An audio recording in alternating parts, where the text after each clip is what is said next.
Well, hello everybody, this is Tim Green with Rattle Magazine, and this is your Rattlecast for Tuesday, November 5th.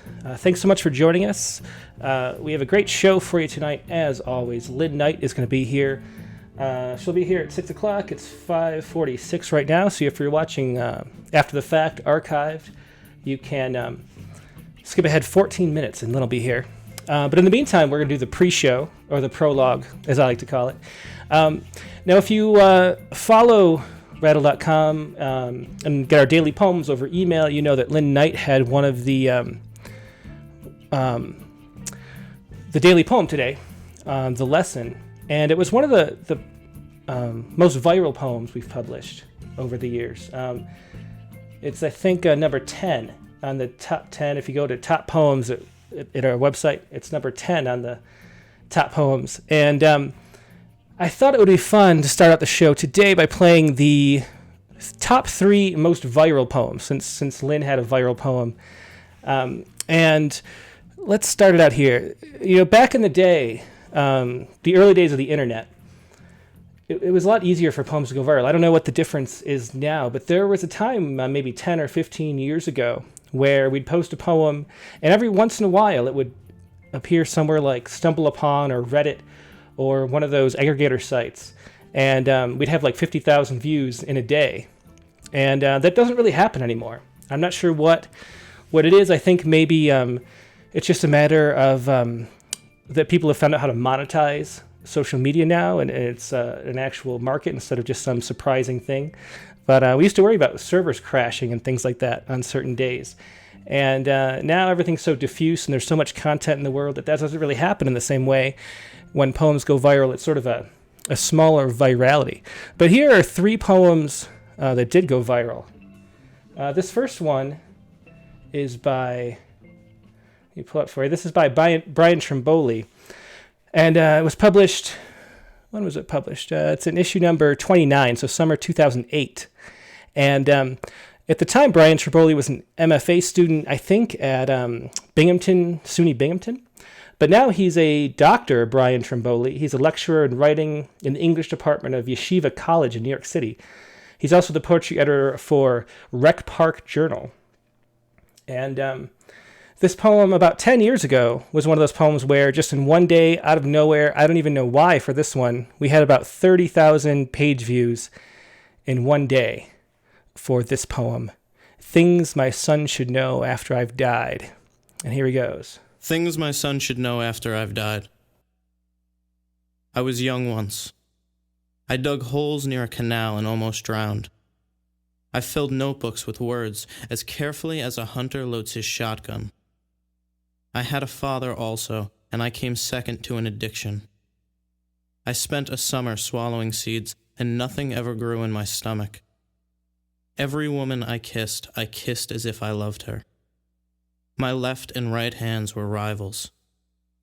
After I hit puberty, I was kicked out of my parents' house at least twice a year. No matter when you receive this, there was music playing now. Your grandfather isn't my father. I chose to do something with my life that I knew I could fail at. I spent my whole life walking and hid such colorful wings. Once again, that was Brian Trimboli reading Things My Son Should Know After I've Died. And no matter when you receive this, there was music playing right now. So there was music playing right now. Okay, let's look at another poem. This is Tony Gloeggler. The audio quality on this one isn't as good, but it's a great poem, one of my all-time favorite from Rattle. And this one, unlike Brian's, it wasn't right when the poem came out. Somewhere about 6 months later, the poem popped up viral on some aggregator, and we had about, I think, 25,000 page views just that one day. And Tony Gloeggler is going to be the guest December 10th, I think it is, on the Rattlecast, reading from his last book, Until the Last Light Leaves, and also we'll have a special open mic that day for an anthology that New York Quarterly put out about poets writing about autism. And that'll be, I think, December 10th. But this poem is 1969 by Tony Gloeggler, and it's from well, we republished it in the best of Rattle in the summer of 2006. I think it's originally from issue number 17. And here we go. This is 1969, one of the best endings of a poem that I can remember. Hope the audio's good enough. Yes, and Coach said I was almost as good as 1969. My brother enlisted in the winter. I pitched for the 6th grade Indians, and Coach said I was almost as good as Johnny. My mother fingered rosary beads, watched Cronkite say, and that's the way it is. I smoked my first and last cigarette. My father kept his promise, washed Johnny's Mustang every weekend. Brenda Whitson taught me how to French kiss in her basement. Sundays we went to 10 o'clock Mass, dipped hands in holy water, genuflected, walked down the aisle, and received communion. Cleon Jones got down on one knee, caught the last out, and the Mets won the World Series. 2 white-gloved Marines rang the bell, stood on our stoop. My father watched their car pull away, then locked the wooden door. I went to our room, climbed into the top bunk, pounded a hard ball into the pillow. My mother found her Bible, took out my brother's letters, put them in the pocket of her blue robe. My father started Johnny's car, revved the engine until every tool hanging in the garage shook. Once again, that was Tony Gloeggler reading 1969. And that last image, where every tool in the wall shook, is one of the ones that I'll remember to my dying day. Such a great ending for a poem. Let's see. Okay, let's do another one here. This is another poem that went viral once upon a time. There's no audio for this one, but it's interesting. I don't know, I like to think it went viral on a telemarketer forum, but this is one of the ones, it went viral really early. This was the first poem we ever had, go viral in that way back in maybe 2006 or something like that. And back then there wasn't really good tracking, so I don't even know where it came from. But just all of a sudden we were getting, thousands and thousands of hits an hour for this poem. And this is Brett Garcia Myhren. Brett is a professor of composition now at Saddleback College in Mission Viejo, California. His most recent book is Buffalo, Cactus, and Other New Stories. And here he is. There's no audio for this, so I'm going to have to read it, but this is Brett Garcia Myhren in his poem Telemarketer. I'm reading on the couch when she calls, asks for me by name. I smile at her scripted intimacy, imagine her cubicle with photos of pets, the long bend of light on her lacquered nails. Listen to this, I reply.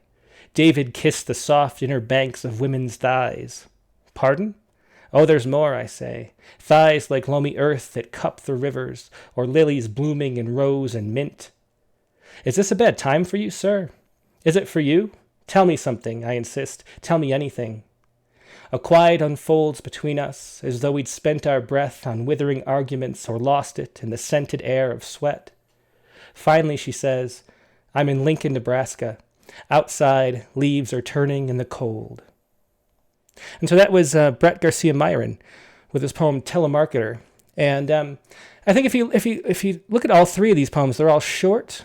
They're all have narrative embedded in there, but they're lyric poems. And they're all about intimacy, really, in different ways. And so if you want to find a poem, if you want your own poem to go viral, maybe that's a good way to do it. Let's see. We have 5 minutes left until we call Lynn Knight. This is the fourth viral poem. This is the only recently viral poem. And this is 2015 Rattle Poetry Prize winner Tiana Clark reading her poem Equilibrium. Equilibrium. Took me 30 years to say, I'm glad I don't pass for white. Pressed those words into the dark creases in my palm like a fortune. A lifeline of futures I wanted to begin. Like the way the haze of summer heat makes a drive home different. Right now, even the streetlights have a misty orb to them. Even the cigarette butt flicked out of the window on the highway plumes with embers skidding toward me like the tail of a backyard bottle rocket. I wanted my hair straighter, nose thinner, skin lighter. I thought this is what my white boyfriends wanted as their hands became each European request. A Russian nesting doll I kept unstacking until there was only illusion of beauty split open. Like the Great Gatsby cover with the disembodied head of a crying flapper over the neon scape of city, all the green beacons we chase as thoughts of people who don't love us are left back drifting on the roads as we drive. But every muscle knows how to get home, how the smallest part of ourselves cannot be divided. The last doll is still whole in my hands. Even the car can still purr from energy after it's been turned off. What is left whispering in us once we have stopped trying to become the other? And that was Tiana Clark from issue number 50, Rattle Poetry Prize winner that year, Equilibrium. Such a great poem. And great form, too. I'm not sure if I'd seen a poem like that before, but I've seen a lot since. So I think a lot of people are writing poems that way now. And Tiana Clark, she's the author now of I Can't Talk About the Trees Without the Blood, winner of the Agnes Lynch Stewart Poetry Prize, which was published last year. So check that book out. She teaches creative writing at Southern Illinois University at Edwardsville now. That was Tiana Clark. We'll have to have her on the show sometime soon because I didn't realize she had a full-length book out now. We'll have to get her. So, that was your pre-show. Hope you enjoyed it. Let's see, everything looks like it's working well. We have 30 people watching. Hi, Emilio Puerta, Jamal Uden's here. Sonnets from Suburbia, thanks so much for joining us. We're going to call Lynne in just a minute. In the meantime, I should say, Rattle is a publication of the Rattle Foundation, a 501c3 nonprofit working to promote the practice of poetry. We've been publishing Rattle since 1995. It was founded by Alan C. Fox in Los Angeles, California. I live and work up in Wrightwood, California now, but we're still based in Studio City. And if you enjoy this podcast, I should say before we call Lynne, please do click the like button and subscribe wherever you're watching or listening to this. It's always really important, really nice to have as many subscribers as possible, especially on YouTube, because once we have 1,000 subscribers, and we're almost there, we have about 150 to go, but once we get up to 1,000, I think we can have live closed captioning maybe, which is nice, and some other beta things like embedding live too, so we can put the stream right on our website, I think. So do subscribe and tell your friends to subscribe if you enjoy this. And yeah, thanks so much. And I'm going to throw up the splash screen, put on some bumper music, and I'm going to call up Lynn Knight, and I'll see you all in just a little bit. Thanks so much for joining us.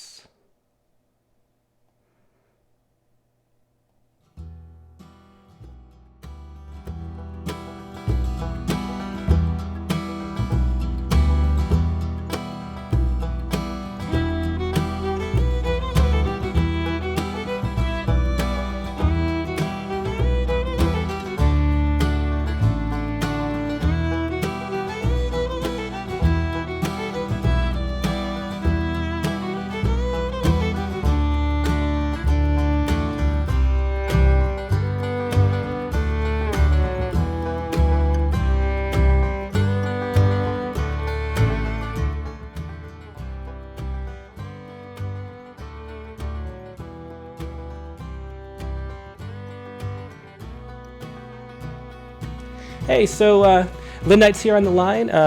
Lynn Knight was the winner of the 2009 Rattle Poetry Prize for To the Young Man Who... Oh, what was the name of the poem called? Let me look it up really quick. It's in this book, actually. To the Young Man Who Cried Out when I backed into his car. I think that's the word. She's also the author of a bunch of books, most recently The Persistence of Longing, which is the book we have The Language of Forgetting, which is the book we have right here. Her cycle of poems on Impressionist winter painting, Snow Effects, came out in 2008, has been translated into French by Nicole Quartet. Her work has appeared in Best American Poetry, a whole bunch of other awards, including an NEA grant. She's also one of the poets who we've published the most in Rattle. We've published her nine separate issues, and I think in 7 times on Poets Respond. So that's 16 poems. I think once it was 2 poems. So that's 17 poems of Lynn's that we've had in Rattle. And here she is right now. Lynn Knight. Hi, Lynn. Hi, Tim. Okay. So how you doing? Do you like British Columbia? That's what I was kind of asking. You're Canadian now. I love British Columbia. We didn't come here seeking political asylum, but, by this point might want to. But no, I love it. My daughter and her family live almost directly across the Georgia Strait from us, so that's a real pleasure. And I love we're on an island. New experience. It doesn't feel like an island until you want to go somewhere, and then you're like, oh my God, you have to coordinate all these things. But it's beautiful here. It really is. I love it. So how big is the island? I think it's as big as California. I mean, it's huge. Oh, you mean like the whole British Columbia island? Yeah, the Gotcha. Vancouver Island. Yeah. Yeah. Okay. Yeah. So do you want to start out with a poem from The Language of Forgetting, maybe, or? I do. Okay. I thought what I would do is start with the first section of the book is about childhood, and several of the poems in that section are about the house that I grew up in. And that house was wildly unfinished. Imagine a big box, and it had a dirt floor. It had no plumbing. It had a cold water faucet. That was the plumbing. It didn't have electricity. It didn't have rooms. It didn't have much of anything. And, I'm old, but it's not like Little House on the Prairie's time. But it made me, I think, a writer. So I'm very grateful for having lived like that for 13 years. So I'm going to start with a poem that sort of addresses that, and then read a couple more poems about the house itself, and then I'll go on into other sections of the book. Okay, great. So the first poem is called Into My Ear. And what page is it on, so I can show it on the screen? It's on page 4. Okay. Yeah, let me know each time. Just say the page number, and I'll flip to it really quick. Yes. Thank you. Okay. Into my ear. Every house has its story. My life as a house, it might begin. Not even troubling with background information, the excavation, the foundation, ancestral matters of less interest than window, door, room. But the house of my childhood would begin with the years it stood unfinished, a potential in the world of the achieved. It would talk about the voices traveling the roomless interior, the 2 girls, the man and woman, the sometimes dog. There would be humor and sorrow and tedium, as there is in the life of anyone, any house. It would tell of these, and then it would sing itself into the ear of the younger girl, down her ear into her brain, from her brain to her spine, from her spine to her hands and feet. And the girl would love the song. Atonal and weird as it was, she would love it. All her life she would try to sing the way the house sang, to imitate its silences and modulations, its swift insinuations. So the other thing about my childhood that marked me deeply was that when I was in the 6th grade, my parents decided to send my sister and me to Catholic school. My father was an avowed atheist. We were Protestant. And it was a time when all those young girls were seeing the Virgin Mary, and I thought I was going to have a vision like that if only I could believe. So this poem is called My Father's House. I was one of the it's on page 10. Okay. I was one of the black-hearted ones, my father said, a Protestant whom they would try to proselytize. thumping his dictionary like the Bible it was to him, warning me not to be seduced by the robes and glories, the incense and beautiful words, but the gold and smoke, the brocade, the murmurs as penitents knocked at their hearts to open the door to mercy, forgiveness. Who could resist such pageantry? The chapel walls were painted mauve, and during Lent, with all the saints and the Virgin draped in purple cloth, it seemed some elaborate fashion show was about to begin.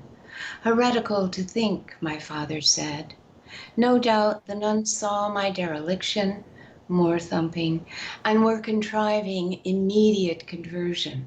I was not to let my guard down. But God was my guard, and the host of angels ready to descend and save my wayward soul, I would think on my way to school, bantering like a normal girl on the 5-mile bus ride, but all the while thinking this might be the day the chapel wall opened and Christ stepped through in a blaze of light to save me, and everybody would see, and fame would come, and the dirt floor under the sofa where I sat while my father explained the world would vanish into carpet, walls, heat, the finished house of my father. But my father's house was all words. Make a bed of words to lie down in. Make a floor of words to stand on. Make a faith of words that nothing would betray. Not his drunken promises, not his blueprints, untouched under ash and dust. Make a hope of words, the start of forgiving. Beautiful poem. Hey, Lynn, do you have a fan on in your room? No. No. Okay. Well, there's a bit of a windy kind of sound, but that's okay. It's slight in the back. It's Vancouver Island, Tim. Oh, is it windy there? No, it's not. I don't want us doing that Yeah. at all. There's not a fan. Okay. Well, that's all right. That's So Lynn, tell me just in general, how would you describe what this book is about? the title, The Language of Forgetting, is a title that I struggle to explain when people ask me what it means. Mm-hmm. Basically, what it means to me is that the older you get, the more days there are you have lived that you have absolutely zero memory of. And I look at this book as a means of recording the things I would like my daughter to remember, my grandchildren to remember, and that I would like to have for a sort of source of memory for myself. Mm-hmm. The second part of the book is about my mother's descent into dementia, and I am, of course, terrified that I'm going to follow into the same thing. So that was part of it, but it's separated into 4 sections: childhood, my mother and her dementia, family, mostly my daughter, and the last section is about love. So it's a pretty general sort of little autobiography. Yeah, that's a beautiful description. I was wondering just how you formulate that title and what it means to you, because it is such a sort of complicated concept in there. That we but that's what we use poetry for, is to give a language to what will be forgotten and save it in a fixed form. So it's a beautiful way to put a book together. And also the topic of your mother and her Alzheimer's. It seems to me like that for a while that was one of the big topics that a lot of people were grappling with within poetry. And you do it really well with this book, especially the poem, the Rattle Poetry Prize winning poem. But the whole section's really strong. Oh, thanks. Yeah, well, I wrote reams of poems. It went on for 8 years, and she actually had a dementia called Lewy body disease, which is the second most common dementia after Alzheimer's. But when she was diagnosed in 1999, there was not that much known about it. There were like 5 websites compared to, now there are hundreds of thousands. So yeah, I wrote a memoir. I think people in my poetry group were like, please, not another poem about her mother. But it was, it was definitely a way of accepting what was happening. Mm-hmm. Yeah, yeah. Well, it's something that a lot of people have to go through, this day and age with, the older people moving into nursing homes and things like that. Yeah, it's a big topic for poetry. So before I read the Rattle poem, I want to read one more poem about the house, which is like looking back, and it's in The Persistence of Longing, which I don't know if you can see. I'm probably not holding it up well, but yeah, we can see it really well. Which has this wonderful cover. It's a Diebenkorn painting, and the Diebenkorn Foundation, I feel obliged to say this, allows artists and scholars and poets and writers to use Diebenkorn's images for free for their covers. Oh, wow. All you have to do is donate a book to them. Mm-hmm. Wow, that's really wonderful. Yeah, wow is right, because when I was looking for a cover for this book, it was like $1,500 here, $800 there, and then I called this guy up and he said, "No, it's free," and I was just so flabbergasted. Oh, that's really beautiful, and a great idea for them too, just to keep that work alive too. Yeah. Yeah. Okay, so this is called Late Explanation to Old Lovers, and I think I sent you a copy of it. Yeah, I have it. I'll put it up on screen too. Okay. It's not easy dragging a house on your back, but it's still unfinished. So where should I set it down? How should I stop the long haul? That's what one of them said to me once. I'm in it for the long haul. He had no idea I had a house on my back. He thought he'd given me shelter. That was enough. I tried to tell him. I'd say, "This house," and he'd interrupt, "Not that again," thinking he could snap me out of it, out from under it. Who knew? By then, my father was dead. Shame isn't easily cremated. I could feel it there in the ashes, heavy, gritty, like the years of grime the house had acquired while I hauled it along. I left the long haul one, found another. This time, I kept the house secret, pretended I'd grown up in a house like everyone else's, floors, windows, doors. But he kept feeling the air around me. "Something's there," he said one night, "something I can't get at." I grabbed the storm door that should have protected the actual door, which lay on the dirt floor back in the shadows like a man come undone. Like my father. So you know what happened to that one, how fast his "this just isn't working" speeches came. The house shifted on its cinder blocks, but no wind was ever strong enough to carry it away. Still the case. When someone says "my skin," I think of the house I walk in, the trouble it takes to fit into a car, a theater, aisles in a grocery store. The hitch in my gait is the slope of the roof and the hole where stairs should have been. Some nights I fly in my dreams, the house a shadow so heavy I'm about to fall. But I don't fall, or if I do, I wake. And the house, being solid, oh, the lovers who tried and tried to get their arms around me, stays. That's true, too. Yeah. It is like a skin. And I keep writing about it. I guess, I'm never going to finish with it. It was never finished, so maybe that's appropriate.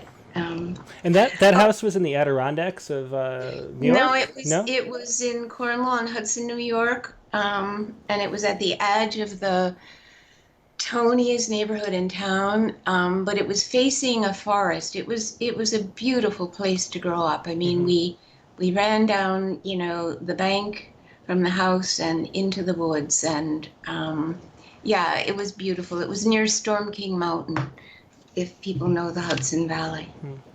So, okay, I'll go to the second part of the book, and I'll read the Rattle poem, which is always interesting to read because it's just one long thing.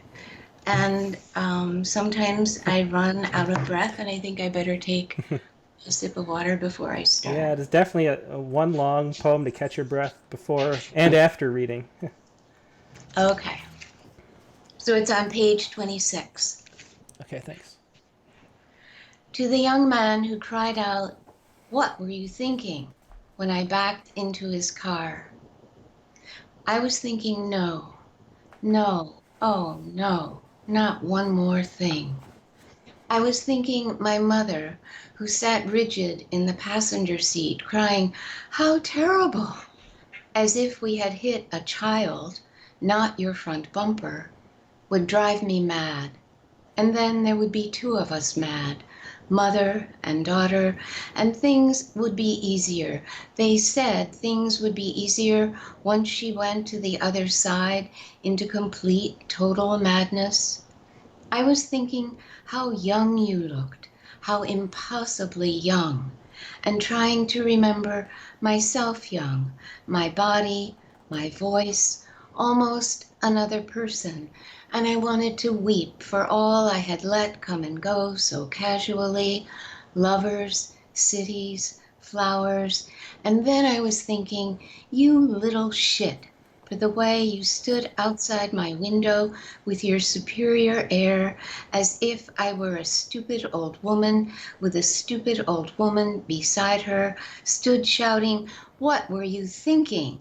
as if I were incapable of thought, as I nearly was, exhausted as I'd become tending my mother, whom I had just taken to the third doctor in so many days, and you shouting your rhetorical question, then asking to see my license, your license, slowly, as if I would not understand the word, and the lover who made me feel as if I never knew anything appeared then, stepped right into your body, saying, "What were you thinking?"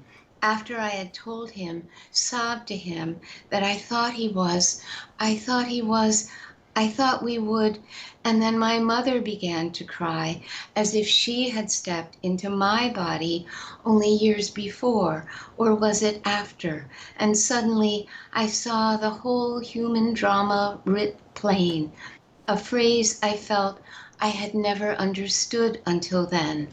An October afternoon in Berkeley, California, warm, warm, two vehicles stopped in heavy traffic on campus, a woman deciding to make way for a car trying to cross gaily, act of random kindness she thought might bring her luck, then immediately, right before impact, knew would be bad luck if it came, being so impure in its motive, and then the unraveling of the beautiful afternoon into anger and distress that would pass unnoticed by most of the world, would soon be forgotten by those witnessing the event, and eventually those experiencing it, while the sun went on lowering itself toward the bay, and ginkgo trees shook their gold leaves loose, until a co-ed, on the way home from class,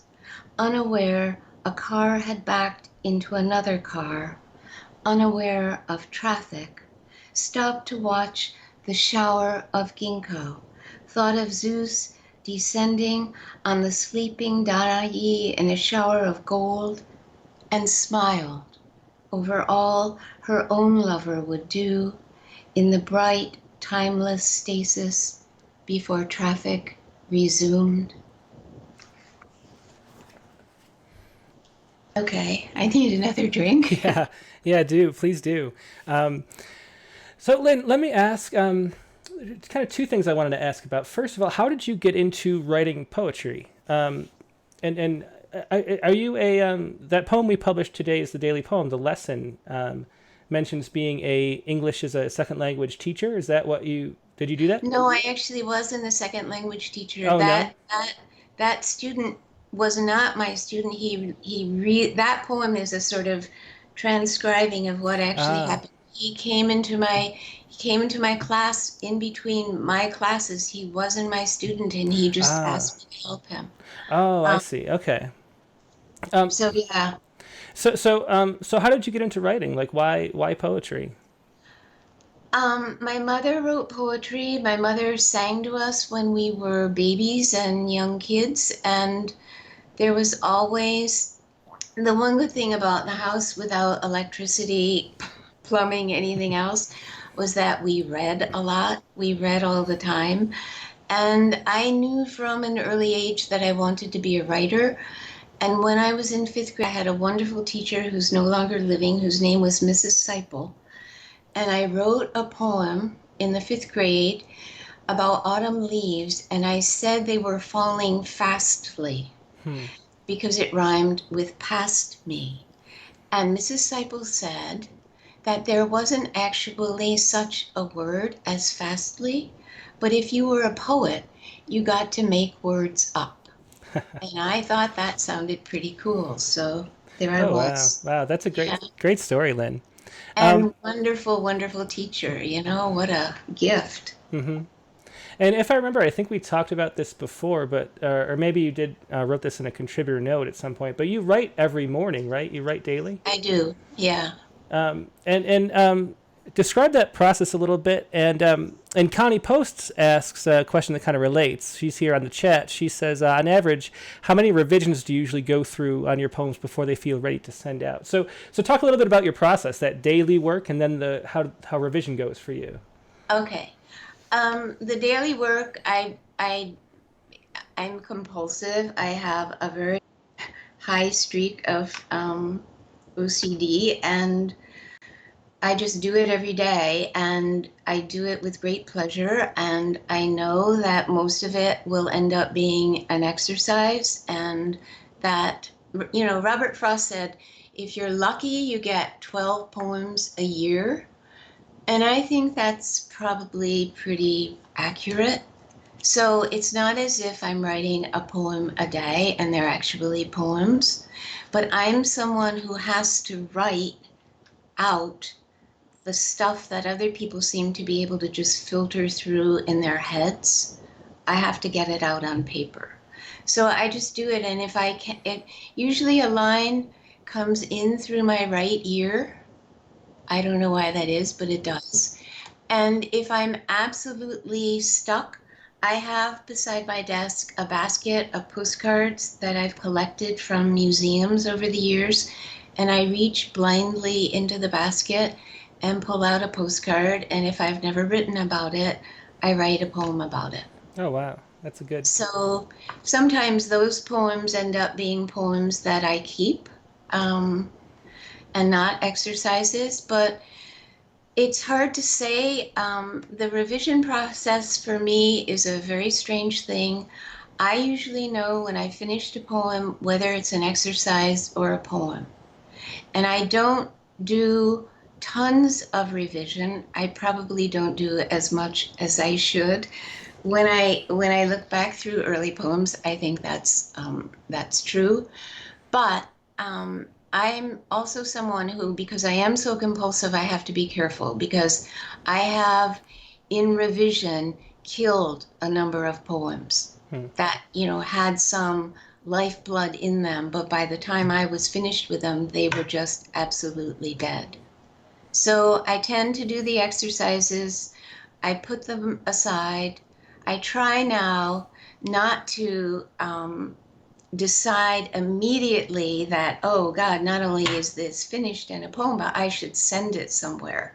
I try to wait, a little bit of time before I do that. Didn't used to. Learned that the hard way. So.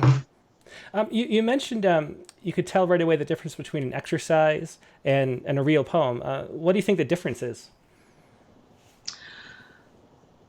I feel something that is probably inexplicable at the end. It kind of like the no, I don't feel, my hair standing up, on top of my head, like Emily Dickinson said, or the closing, was it Yeats who said it's like the closing of the lid going on a perfectly constructed box, Yeah, something like yeah. that.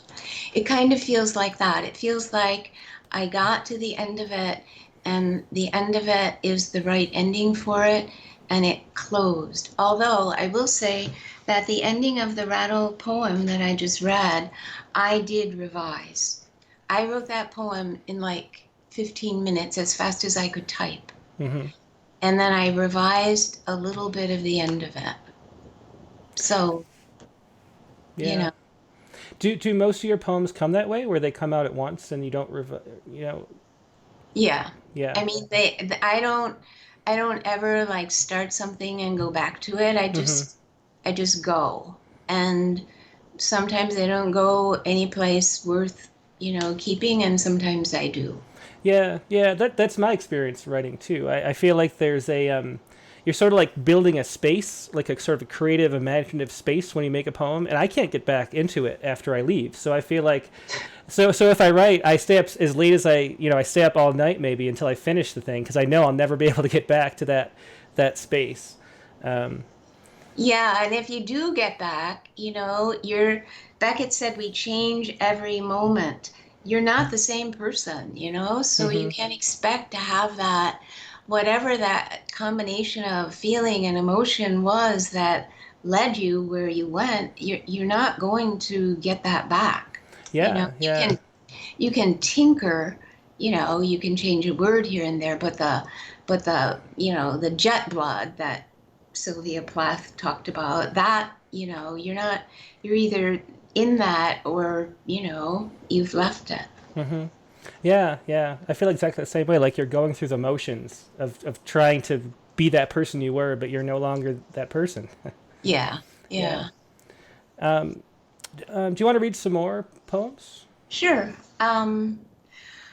I'll read a poem from the third section. I was going to read a couple more poems from the section about my mother, but I think, that poem to me says, what needed to be said. So I'll Mm-hmm. just stop there and go to the third section.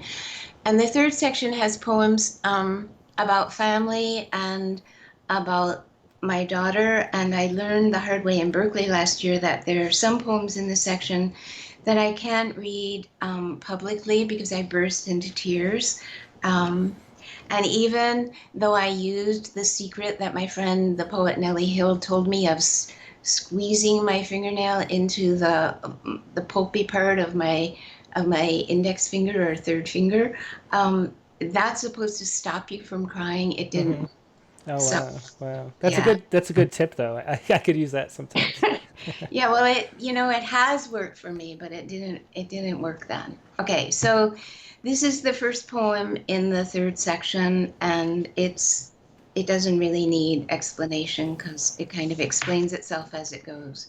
It's called The Other War, and it's on page 45. Thanks. The Other War. My daughter was born in the far shadow of the war, her father a Canadian guitarist. We turned on the past. Who needed to heed old voices? The dead multiplied in Vietnam while we sat waiting for the sun to set over the Georgia Strait, my daughter's father playing a Bach fugue, my heart learning the patterns rapture takes towards complication, rupture. My daughter was an easy baby, plump, hungry, but my milk was not enough. Maybe it was my meager diet, brown rice 1,000 different ways. Maybe the dope and cigarettes I smoked.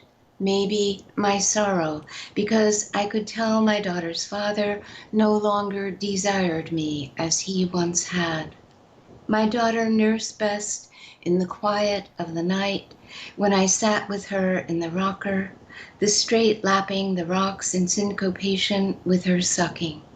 but she was always hungry. I feared I would starve her, so we bought formula, bottles, and the dream of being Earth Mother, my hair flowing in waves down my back, one baby at my breast, another at my hip, a third at my feet, vanished like the words my daughter's father whispered to her. Tender, tender, I could never remember enough. Once he was gone, and the war kept on, and my hair longer and longer until the day I hacked it off like a boy's. My daughter plucked the air for it, like someone playing a lost instrument. So I'll read, how much time do I have left? I'll read another poem from that section, which is called After Listening to Birds in the Field Beyond the House. Okay. We have plenty of time, so no rush. Oh, okay. Well, yeah, I'll read. I do have some more that, this is on page 62. Okay, thank you. After listening to birds in the field beyond the house. You may be yawning right now, in the same way your grandmother 4 times removed yawned, or saying your name with the same inflection she used when she stood in the fields talking to herself, talking herself out of despair that might also have come down to you through generations, along with your feet and hands, your slightly higher left breast, the thickness heat brings to your ankles. She's still in the field, talking, lifting her hair from her neck, roping it, coiling it, then starting back for the house whose windows need washing again, entering the kitchen where dough has finished rising on the table, the linen over it worn thin like old lace. And the man she loves, or loved, maybe he was what she needed to talk herself out of. He's sleeping in a chair by the fire, readying for late afternoon chores. So who are you, with all this behind you to imagine? How are you supposed to live your life when so much of it has already been decided by the randomness of sperm and womb, the birds flying their shadows back and forth over a field where, for all you know, her voice was song they couldn't get enough of? I wrote that poem because my great-great-grandmother escaped the potato famine in Ireland, and my cousin found letters that she had written while she was still in Ireland, and her husband had gone on to the States to settle in Philadelphia. And up until that time, I had no idea that we had Irish blood. And I was so incredibly happy that I had Irish roots, because I think of Irish, as I think of poetry. I love Yeats. Yeats, even though I called him Yeats when I was in high school, was one of the early influences on me. So, yeah. And the reason we didn't know it, I think, was that there was all that prejudice against the Irish when my father was a boy. And I think that he felt that it was something that should be hidden. One of, the family secrets no one should divulge. Who knows? I'm gonna switch to The Persistence of Longing and read a fairly short poem in there that I wrote before. If I can find it, I had it marked. I wrote it before the Me Too movement, but it seems to me now like a kind of prelude to it. It's called The Silence of Women. And I think I sent you a copy of this, Tim. Yeah, I think I have it. Okay. The Silence of Women. Finally, the silence of women began to disappear. It crumbled like old bread. It evaporated like steam from broccoli.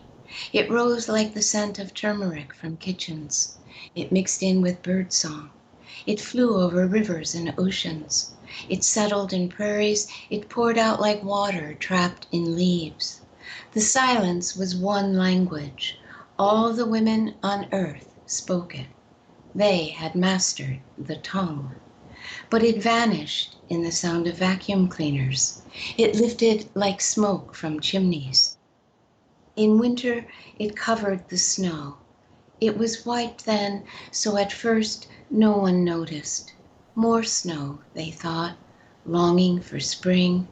When spring came, the silence burst into cherry blossoms, plum blossoms, apple. This world of ours, the women cried. And their stories rushed out like breath held almost too long. So I'll read one more poem from The Persistence of Longing, which is on page 80, and I also sent you that. And it's a rattle poem, and it's a mirror poem, so the second stanza repeats the first one in reverse order. I wanted to ask you about that, actually, Lynn. I'd never seen a mirror poem before you sent this, and nobody else, neither Alan or Megan, had. Is this a form that comes from somewhere, or? Yeah, I saw it somewhere. I don't remember where I saw the first one, but it's certainly not my invention. Okay, yeah, I was wondering, because I've seen a lot of them since, actually. Like Zaina Hashim Beck has one in Arabi Song, and we've published like 3 or 4 now, but I'd never seen one before. It was kind of sort of a shocking performance the first time we saw this. And I just upped the ante a little because I like to play with form, and that's another thing that I do when I'm writing exercises. I deliberately practice writing sonnets, villanelles. I love writing pantoums and villanelles and sonnets. I just love doing that. So I decided I would make this rhyme in my own little way, and that all the lines would have 8 syllables. Which probably nobody notices, but that's okay. Yeah, I didn't notice. I never noticed syllabics. Okay. I don't know. They're interesting. So it's in iambic. What is the tetrameter? Or no? Octameter? I don't know what the 8 is, but anyway. While plum blossoms sweep down like snow. What you found was not what you sought. What you loved was not what you thought. White plum blossoms sweep down like snow when it rains. The seasons don't know the names we use. I loved you then, he said, meaning never again. Plead with him all you want, he's through. Your turn to decide what to do. Your turn to decide what to do. Plead with him all you want, he's through, he said, meaning never again. The names we used. I loved you then when it rained. The seasons don't know white plum blossoms sweep down like snow. What you loved was not what you thought. What you found was not what you sought. If you heard a groan, that was my golden doodle who's at my feet, probably saying, enough already, feed me or something. So it says 6:41. Do I have time for 2 more poems? Yeah, sure. Before, I wanted to ask 2 more questions. Well, I have my own question I wanted to ask. And then, and Amy Miller's here too. She has a question. Oh, okay. I wanted to talk a little bit about 16 Rivers Press, and because it's a co-op press. Oh, now I'm so embarrassed. I should have talked to them at the get-go because they published this. Yeah. Well, no, it's no problem at all. But 16 Rivers is a co-op press, which there aren't too many co-op presses in existence. And it's such an interesting model, I think, to be publishing poetry. So can you talk about how that works and how you got into publishing that way? It's a poetry collective that started in 1999, and this past Sunday, they had a party to celebrate their 20th anniversary. Which wow. I had been hoping to go to, but I hurt my back and I can't travel at the moment. Anyway, it's been a wonderful experience. I have some of the dearest friends of my life that I have met there. It's a collective, and a lot of times I think I'm not really suited for a collective because I'm so headstrong and stubborn. So it's been good for me in that way because you have to arrive at consensus and you have to listen to other people and you have to sometimes acknowledge that you were flat out wrong. And the best example of that in the collective is that when we put together the first anthology, which is called The Place That Inhabits Us, which is a collection of poems not by people in the press. Both anthologies that we did, we got poems, we solicited them. And the title of that book is a title that I argued vehemently against. And then I realized after it was published and it went on to be our bestseller, that it's a great title. It's a perfect title for the book. So I ate many plates of crow over that one. And the other anthology, which is called America, We Call Your Name, has some absolutely fabulous poems in it and also has been, an important part of the press. But I think we're up to 40 some books. And I am a long distance member now, of course, but I still am part of it and I do whatever I can do long distance. So how does it actually work though? How do you decide which books to publish? That's the kind of...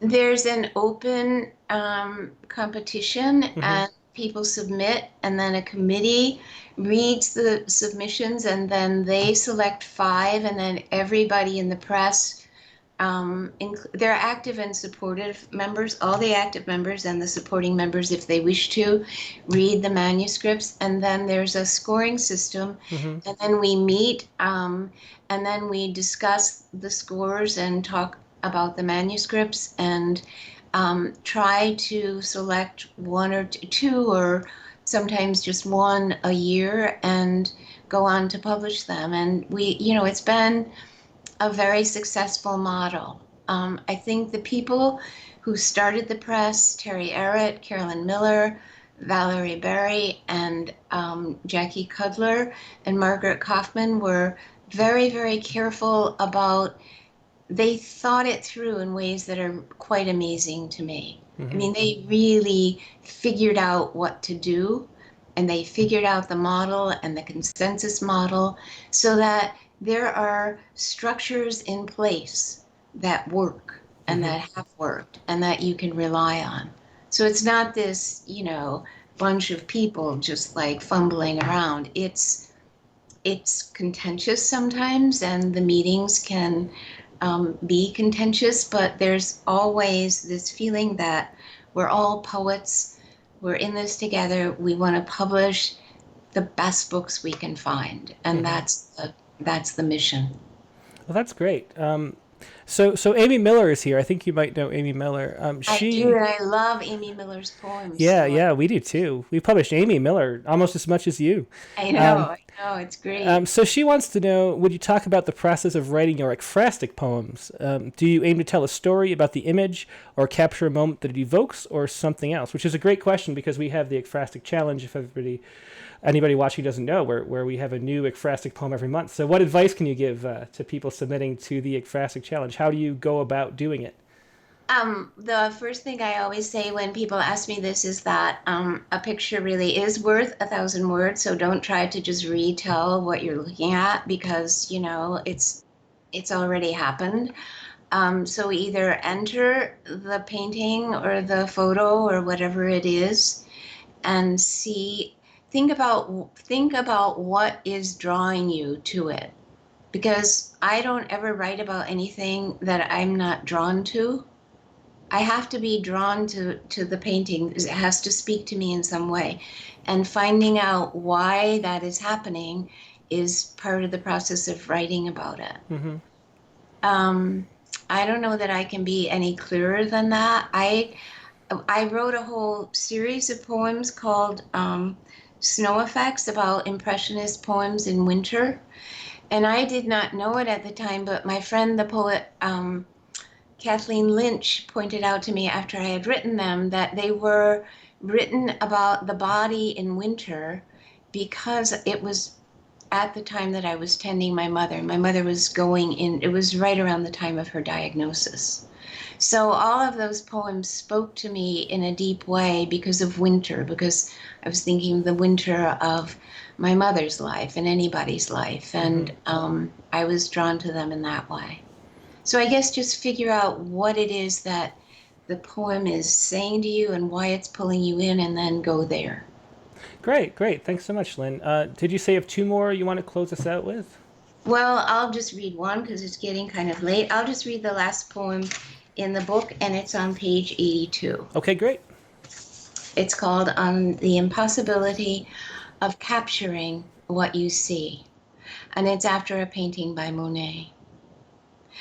An afternoon wind blows their umbrellas back, framing their hatted heads in wind-taught black. They set off across the field, the man going last, the wind in the high grass, the only conversation, its syllables tumbling out of themselves like secrets unlatching in the minds of the man and the woman. The child walks ahead, humming, maybe, off-key, since he's so young. The man thanks the wind for the way it molds his wife's dress to her hips, and his steps slow into a dream of their first nights. Why does she keep so hidden now? Has she taken a lover? His mother warned him all beautiful women bring sorrow to themselves and others. She herself beautiful, even near death, her skin a parchment where he read rushed words, whispers, confessed betrayals.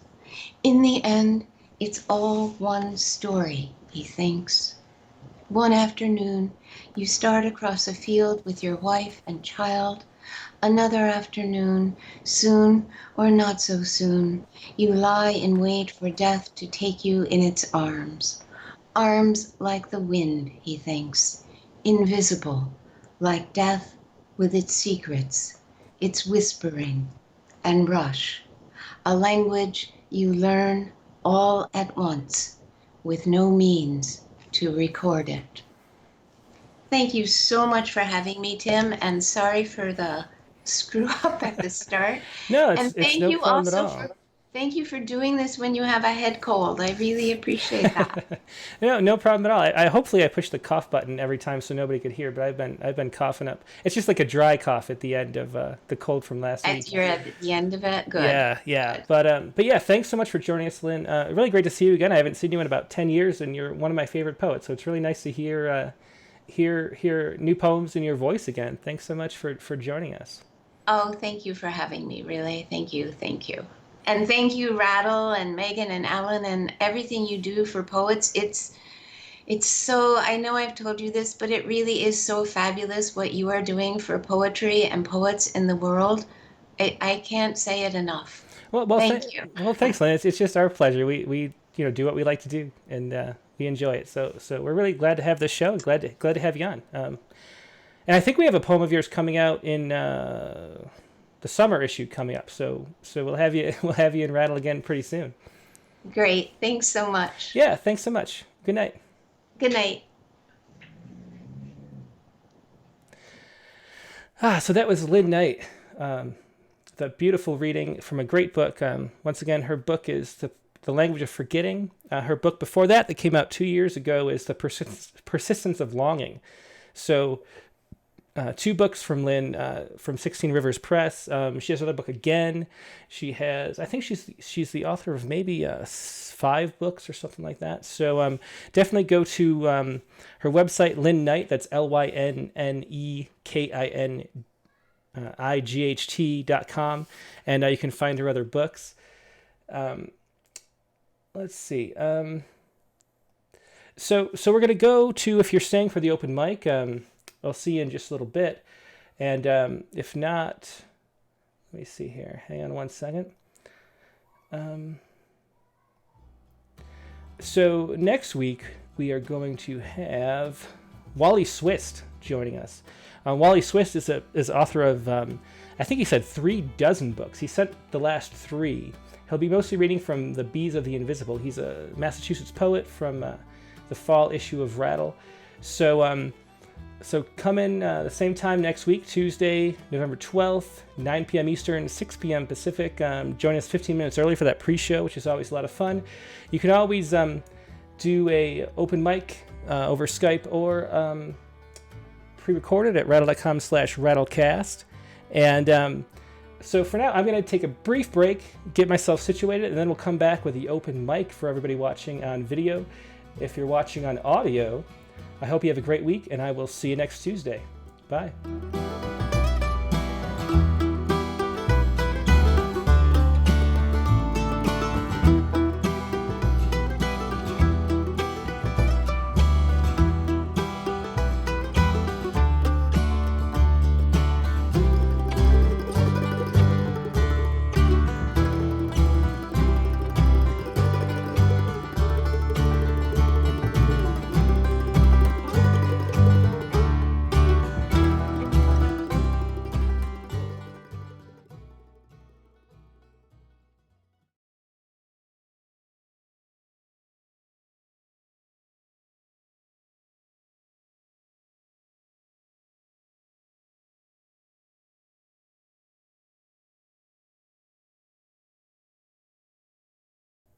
Well, hello again. Thanks to everybody who stayed for the open mic. We have, let's see, I have 3 poets lined up pre-recorded. We will be doing Nicole M. Long, Carol Caffrey, and Katie Pukash. And then calling in over Skype, we have J.R. Dawson, Joshua Corwin, Emilio Puerta, and Penny Peyser. So we have 7 poets coming up on the open mic. If you'd like to join us, there's still plenty of time to join in over Skype. All you have to do is send a chat message to me through Skype at Rattle Poetry, all one word. You'll find me there. Send me a chat message. I will line it up, and then I will call you when the time is right. Let's see. Let's go to our first. Let's see who asked first. Penny Peyser asked first. Is she still here? Actually, she asked early in the day, and she's not watching live, I don't think. Let me send her are you here? Let's go to the next one then. J.R. Dawson, also from Victoria Island. I'm going to give you a call right now, and then we will bring you in. So the phone's ringing right now. We'll see if J.R. Dawson, she's been talking on the chat. It's Jessica Renee Dawson.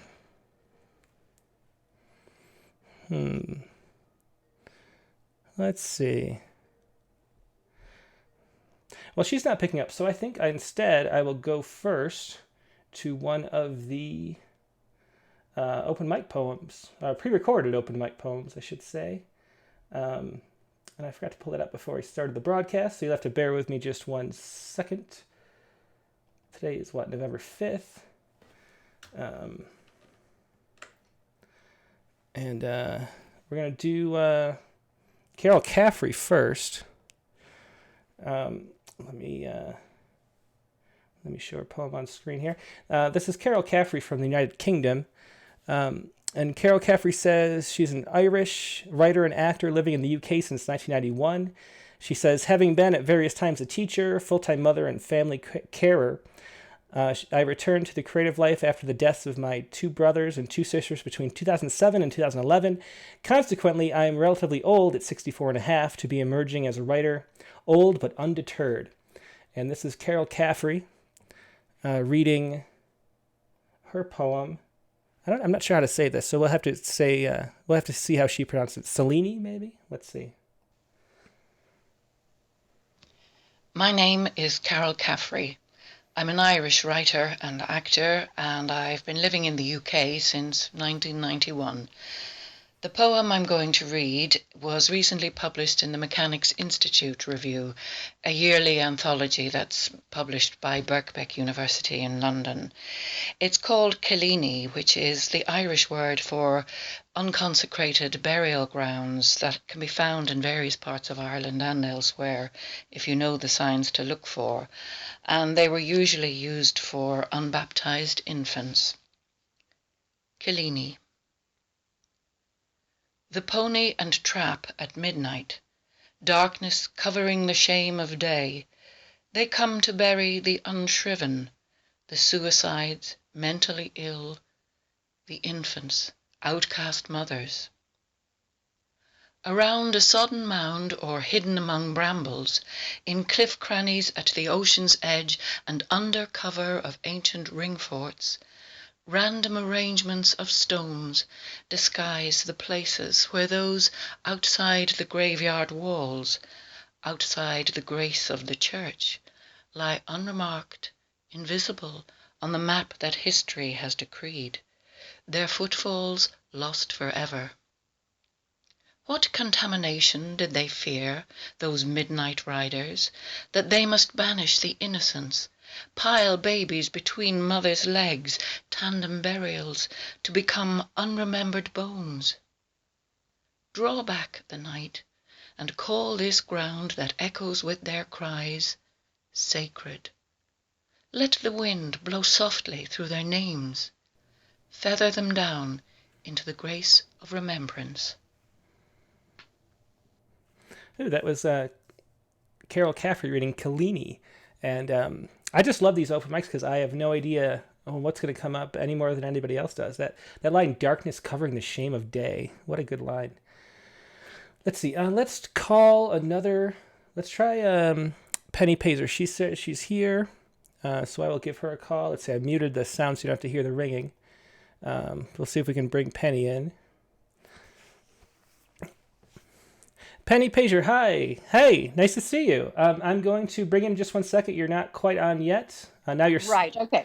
Your sound is on. Oh, turn off the YouTube stream, if you would. So because there's a delay. And okay, and I will bring you on in just 1 second. Sure. Okay, you're on. I really enjoyed this poetry. Yeah. Oh yeah, thanks so much, and thanks for watching, and thanks so much for calling in. Sure. So, where are you calling from? I'm calling from Los Angeles. Oh, okay. Right down the street. Yep, that's right. So you're in Wrightwood, or you're in LA? Yeah, I'm up in Wrightwood. Okay. That's what I thought. I mean, that's what it said, but you were talking about Studio City, but I guess that's where Rattle's located. Yeah, yes? Yeah, exactly. Rattle's located in Studio City officially, but we are in Wrightwood. Or I'm in Wrightwood right now, anyway. Cool. So what do you have for us tonight? I have a sonnet called PC Hell. PC Hell. Okay. Okay.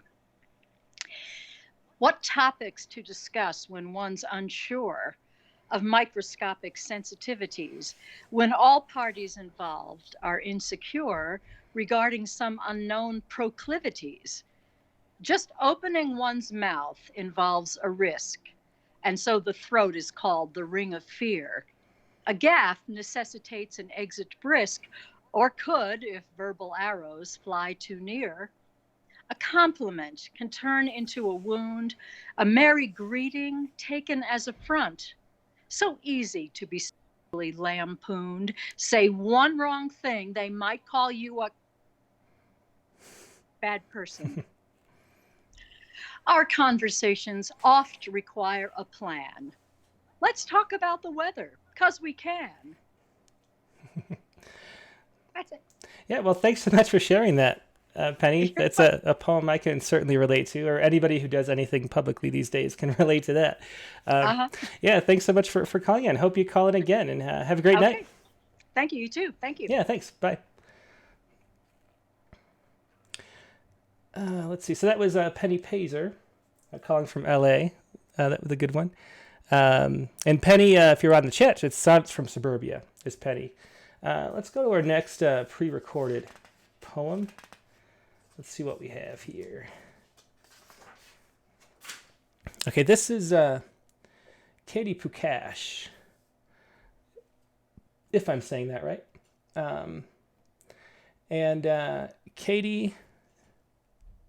Katie's a writer and poet based in Boise, Idaho. Her works appeared in the Indianapolis Review and Incan Nebula and a bunch of others. Oops. Hang on a second. I'm going to have to just hang on that for a second. Okay. So here comes Curtain Call by Katie Pukash.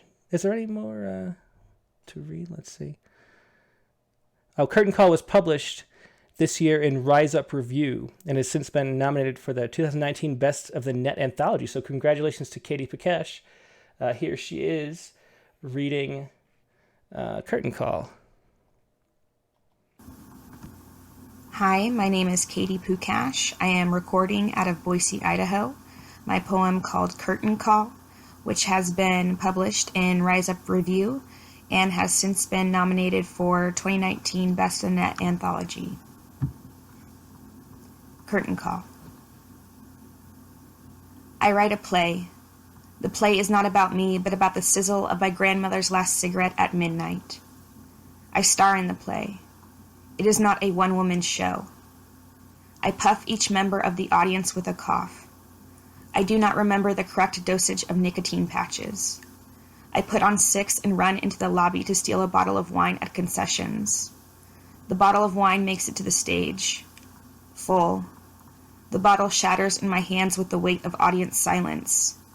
I pick up a scrap piece of glass. I purposely cut my lip open.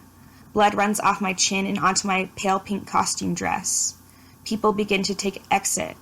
I eat 4 cigarettes and stare beady-eyed into the curtain behind me. No one can see how manic I have become. No one can see the slow burn in the ashtray stage left. Everyone becomes deaf. I scream. I do not hear my own scream. I rewrite the ending 64 times and every one of them includes red. How fire of me, how accidental arson becomes playground fetish, how campfire stories turn homegrown slow burn, turn the curling iron on, turn the stove off, turn the oven to clean, throw every full notebook into the gutter, make sure the gutter is pouring with gas, light a match, hoard empty matchboxes in my big open purse, blame the ice for third-degree burns, I rub salt into my wounds, check my lip and I'm still bleeding, handcuff myself to a fire extinguisher. I manically cry and snot onto my upper lip. I take my palm and wipe it across my face, smearing stage makeup, smearing tears, salt water, nothing strong enough to put this flame out. I touch my grandmother's hand and see orange. I take apart a magic 8-ball. Every side says, ask again later. I do not ask. I never ask. If I ask, I may get burned. I don't ask. I take boxing lessons instead. Red gloves, swollen jaw next to purple eye. Don't say I did not warn of the fire. The fire has been here for decades, burning every fucking living thing, scorching. I stamped out a half-smoked cigarette at 11:52, aggressively pull my pink costume gown towards my tits. I am wearing no shoes. I walk through the shards of glass and put 2 more nicotine patches on. The patches cover my eyes. I am no longer visible. My father always said that if you can't see them, then they can't see you. I believed him. I closed my eyes and became invisible. I am the last cigarette at midnight. I write a play about lungs and forget to inhale. I star in a play about breath and forget to backbend my own cough. I am frantic on stage. No one realizes that this is the entire show, that if the shoe doesn't fit, just find a new foot, that if the alarm doesn't sound, then there is no smoke. Maybe the alarm is broken. Maybe I am the alarm. So that was Katie Pukash, once again from Boise, Idaho. Thanks so much, Katie, for sharing that poem, and congratulations on the Best of the Net nomination for it, too. That's great to hear. The thing we want to do with these open mics is to celebrate people's poems and share things that we're proud of, and I'm so glad Katie sent in this about a couple weeks ago. If you do the pre-recorded open mic, all you do is submit through Submittable, but there's about a month or 3-week backlog, so this was something Katie sent about 3 weeks ago, but I'm glad we could get to it. Thanks so much for sharing it with us, Katie. Let's see, and now we're going to do give a call to J.R. Dawson. I have it on mute, so here we go. It's ringing for me, but I don't want you to hear. The Skype music is terrible, and I don't know how to turn it off. So I don't want to make you listen to the Skype ringtone. But it's ringing now.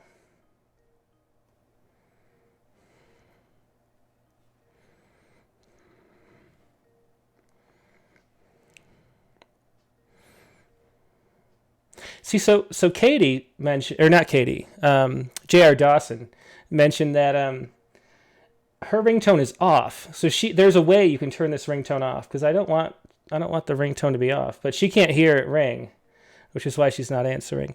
Let's go instead to Emilio Puerta.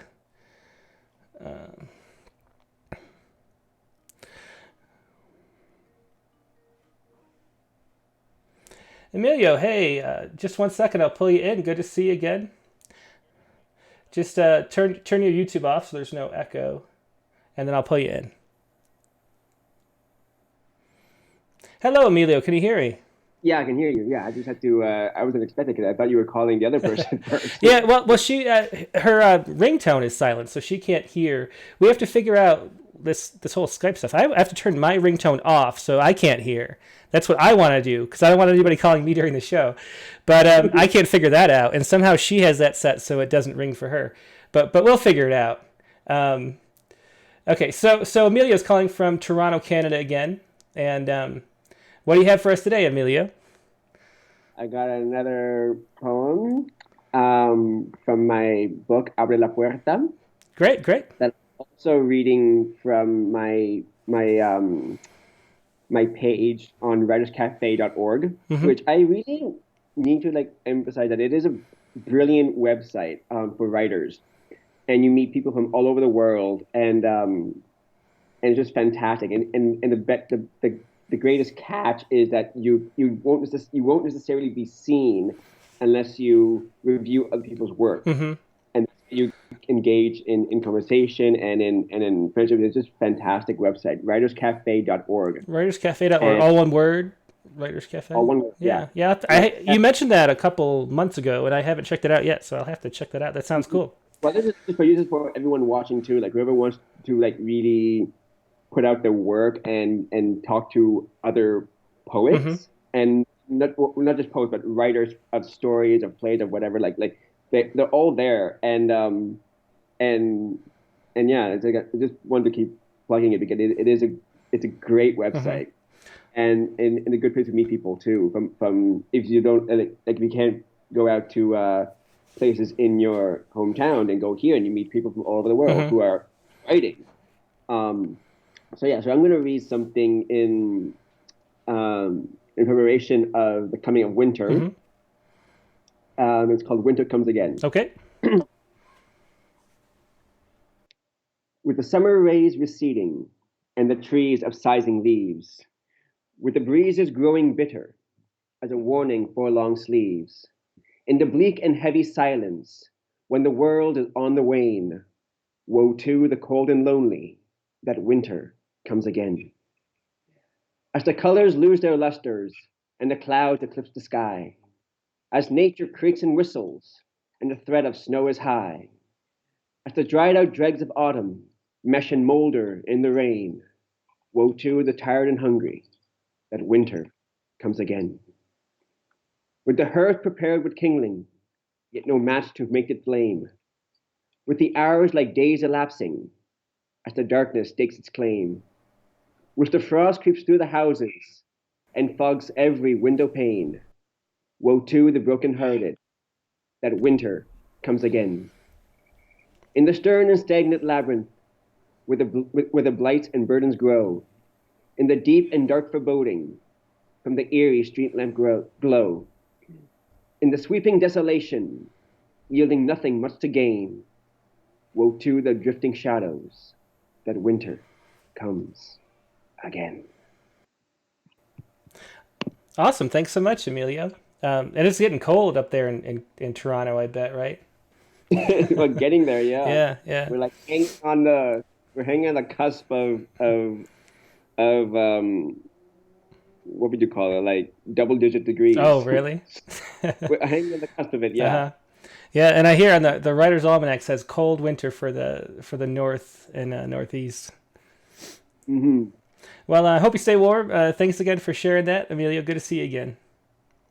Always a pleasure. Okay, have a good night. Okay, I'm going to try one more time to call... I'm going to try one more time to call J.R. Dawson.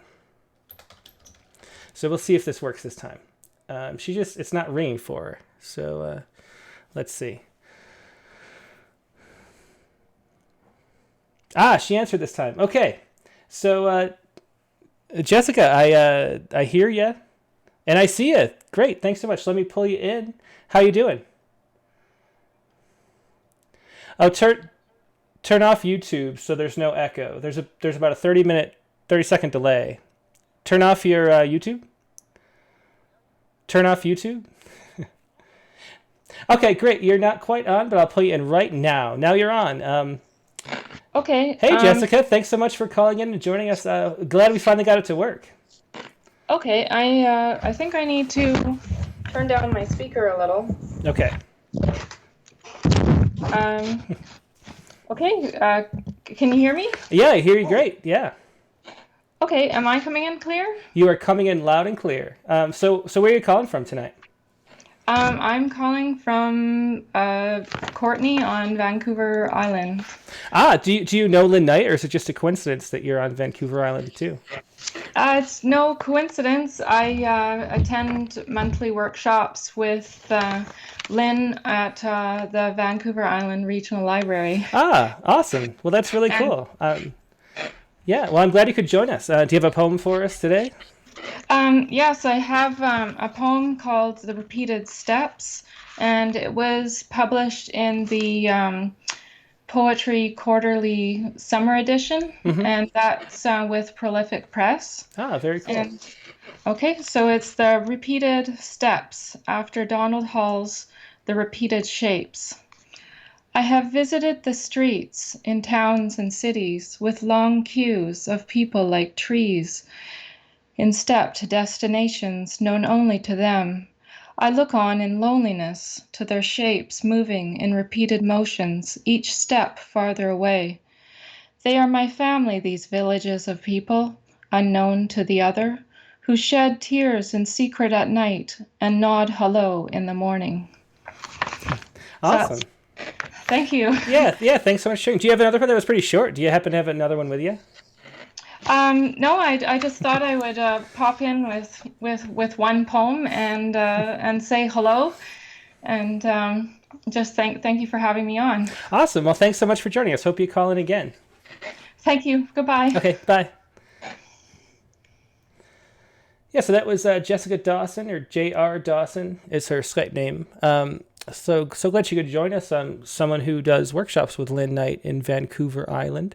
Let's see, Joshua Corwin will call up in a little bit. I have one more pre-recorded open mic poem I want to get to before we do that. And this is, do I have two or do I just have one? Let me see. It's a 2-pager. So I have one page and a half poem here. And this is by Nicole M. Long. And it's her poem, Holding Up the Wall. Here it is on screen.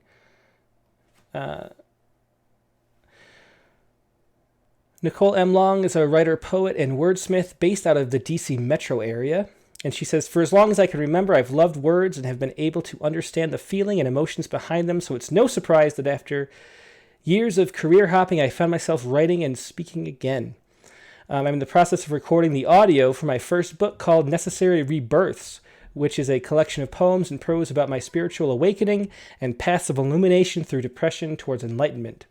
I'm self-publishing, and it's scheduled to come out in November, and as such, I'd love to share the first raw snippet of a piece from that book with you and the Rattle viewers and subscribers. So here she is. This is Nicole M. Long from Hyattsville, Maryland, reading her poem, Holding Up the Wall. Holding up the wall. Here I am, self-sabotaging as per usual, though I'd be lying if I bigged up my chest or appeared at home with courage. I've gotten by for so long, pushed for so long, cried for so long, that I wouldn't know happiness if it was staring me in the face. And there it is, looking at me, smiling, summoning me for a dance, whispering to me words of healing and chances to mend what's broken. I thought about it for a while, mentally checking off lists and putting back the throwaways just in case I need them in the future. I hesitated right as our hands touched, happiness and I. I say I want to dance, but my body tenses. What if I like how broken, how tarnished, how imperfect my world is? What if I enjoy the struggle because at least I know what to expect from it? Happiness is the wild, wild west of possibilities, and I don't know what I would even do there. What would I play? What would I sing? Where would I live? So I'll just move slowly to the rhythm, barely keeping the tempo, scared to let my body be at ease in the embrace of happiness. But at least I'm dancing.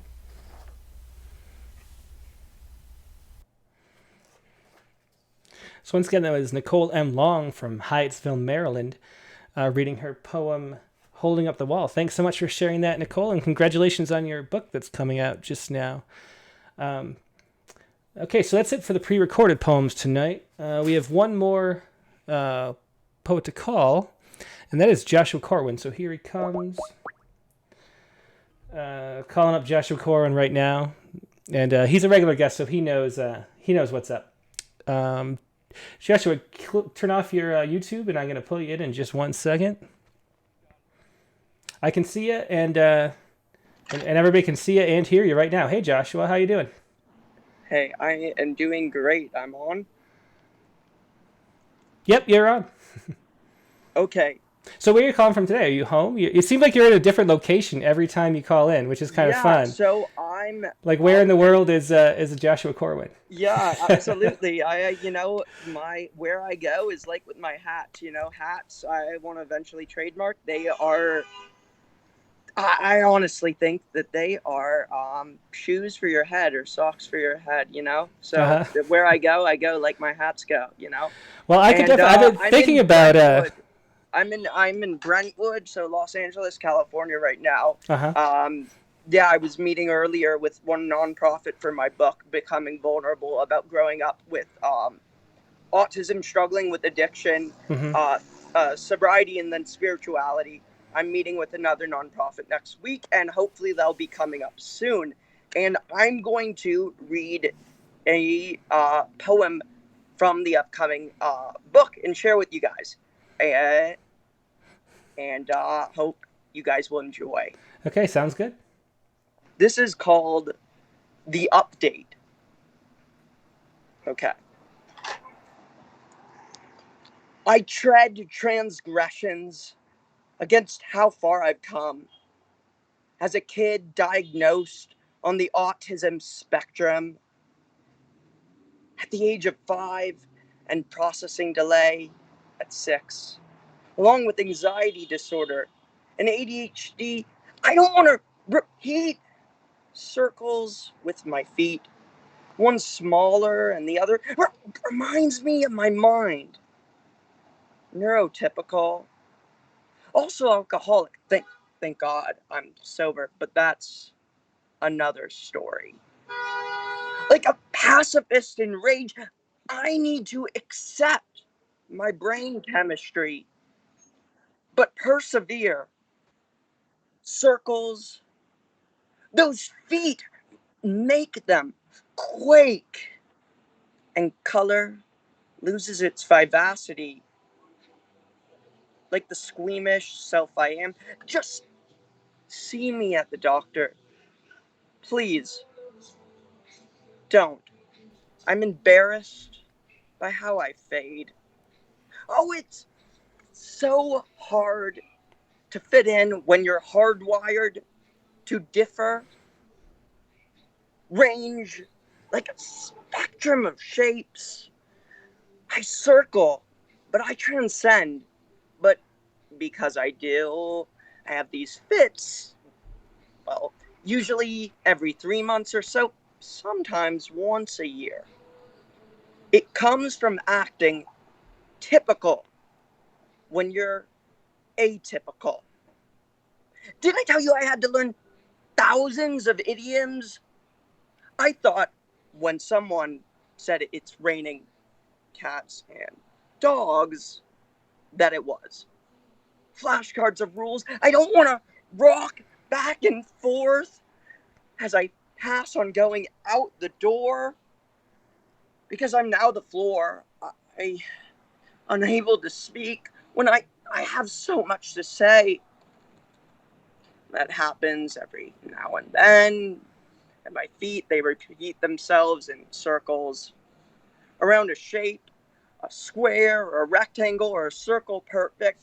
The kitchen table where Dad is late because he's paying the bills so I can get the therapy I need and the speech therapy to learn idioms like it's raining cats and dogs.